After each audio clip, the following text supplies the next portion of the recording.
O general pode, numa academia, apresentar grande soma de saber militar.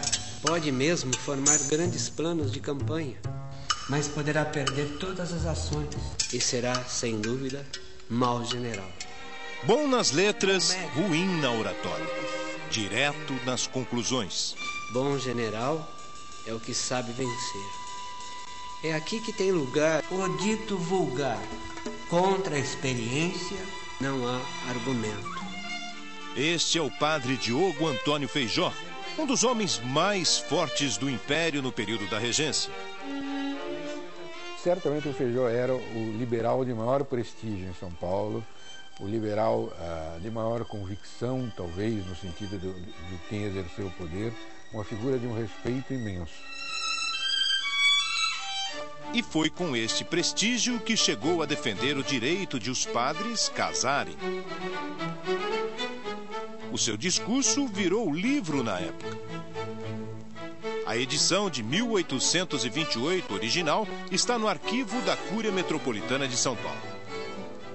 Há muito tempo que, meditando eu sobre os meios da reforma do clero e folheando os anais do cristianismo, estava convencido que a origem mais fecunda de todos os males que pesam sobre esta classe interessante de cidadãos era o celibato forçado.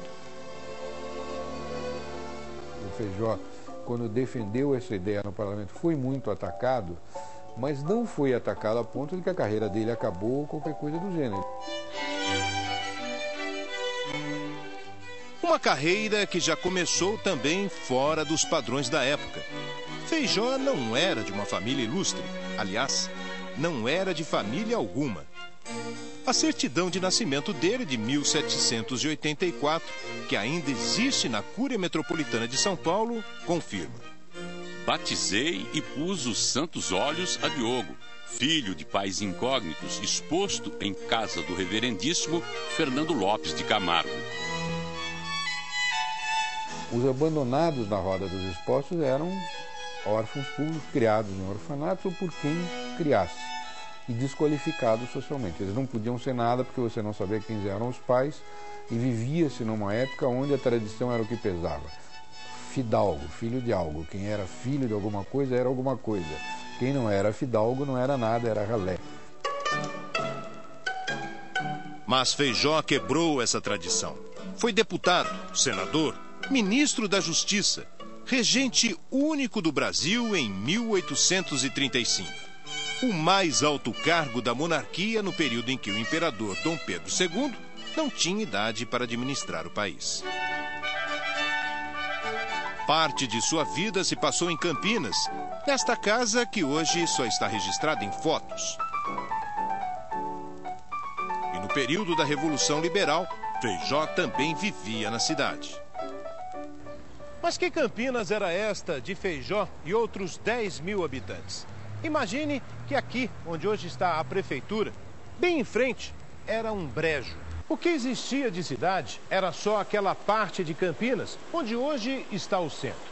Com base em pinturas do início do século XIX, reconstituímos a Campinas de 1842. O município ainda não tinha bairros, apenas casas baixas com grandes quintais e ruas sem calçamento. A inexistência de carros, como nós temos hoje, fazia com que as ruas fossem muito mais estreitas. Ruas, becos, não havia iluminação noturna. Então a cidade, ela tinha uma circulação muito diferente. As pessoas acordavam muito mais cedo para aproveitar o sol, recolhiam-se muito mais cedo e havia todo um medo e um cuidado de não se circular à noite. Mas se as ruas são silenciosas...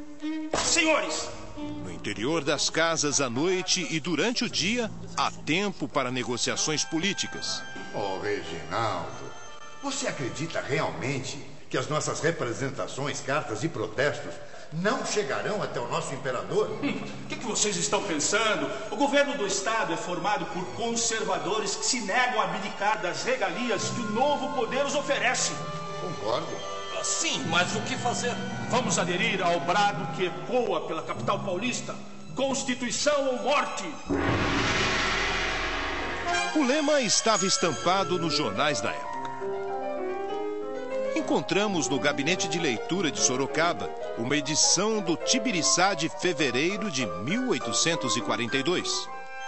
Maldição aos traidores que comprometem o monarca. Constituição ou morte.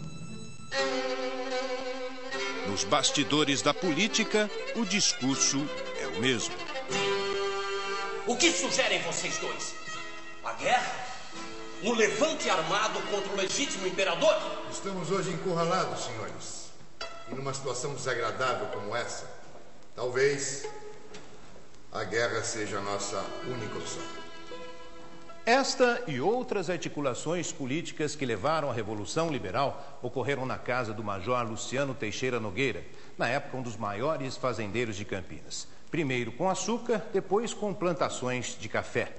E essas reuniões aconteciam nesta sala, onde hoje funciona a sede de comando da 11ª Brigada de Infantaria Leve de Campinas. Foi aqui que Luciano Teixeira recebeu e acomodou os voluntários para o combate. Também foi aqui que ele e Antônio Manuel Teixeira traçaram as estratégias de ação dos rebeldes.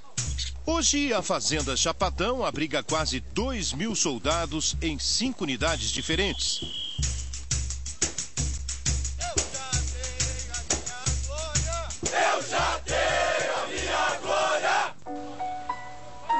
Ainda existe parte da fazenda do pai de Luciano Teixeira, construída no século XVIII.